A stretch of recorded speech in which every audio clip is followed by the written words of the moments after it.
ওয়ান্নাল কুওয়াতা লিল্লাহি জামিআ, কুরআনের আয়াতে স্বীকৃতি দিচ্ছেন। সূরা বাকারা 165 নম্বর আয়াত, যাবতীয় ক্ষমতার উৎস কে? আল্লাহ। এই হলের মধ্যে স্বীকৃতি দিচ্ছেন, তাই না? কিন্তু যখন পল্টন ময়দানে যাবেন, মুক্তাঙ্গনে যখন যাবেন, তখন স্বীকৃতি দিবেন জনগণই সকল ক্ষমতার উৎস। এ কাঁচা মুনাফিক। তাওহীদ থাকলো আর? আচ্ছা, আপনার ওযু ছিল, পেশাব করলেন, ওযু আছে?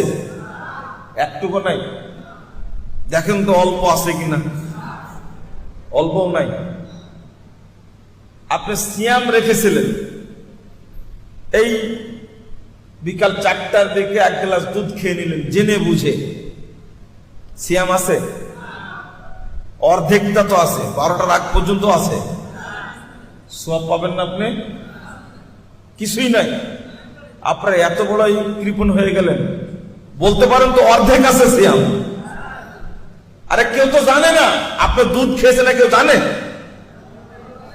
আপনি জানেন না, শুধু আল্লাহ জানে। দুধ যে আপনি খেয়েছেন এটা আপনি জানেন না, আল্লাহ জানে শুধু। আপনি জানেন না? কেউ না জানুক, আপনি তো জানেন আমার সিয়াম নাই। ও, ওই কথাটাই বুঝেন। আশ-শিরকু ফিত তাওহীদ কাল হাদাসে ফিল উযু।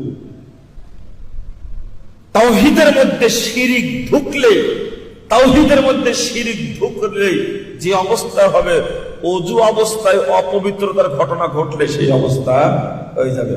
ওযু ভঙ্গের কারণ জানেন, রোজা ভঙ্গের কারণ জানেন, কিন্তু যেটা জানার দরকার ছিল ওটাই জানেন না আপনি।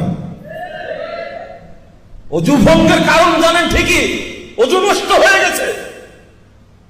দারুণ সাবান দিয়ে, ভালো সাবান দিয়ে সাবান মেখে গোসল করেছেন, দামি শ্যাম্পু, জামাটা খুব চমৎকার, আতরটা খুব দামি, জায়নামাজটা খুব দামি, মসজিদে এসেছেন, আপনার বায়ু বেরিয়ে গেছে, সালাত হবে? আবার উযু করা লাগবে। আরে কেউ তো জানে না, সালাত হবে না। ঠিক আপনার পড়োশী, আপনার বাপ, আপনার দলীয় নেতা না জানুক, আপনি তো জানেন যে আমি শিরিক করছি, ইসলাম বাদ দিয়ে আমি অন্য কোন মতবাদকে গ্রহণ করেছি, এটা আপনি জানেন না। ভক্তি নাই মতবাদের প্রতি, আপনার তাওহীদ থাকলো কি করে? আপনার তাওহীদ নাই। ইসলাম ব্যতীত যে কোনো মতবাদ এবং থিওরি, সে ধর্মের নামে হোক আর রাজনীতির নামে হোক, যদি কেউ গ্রহণ করে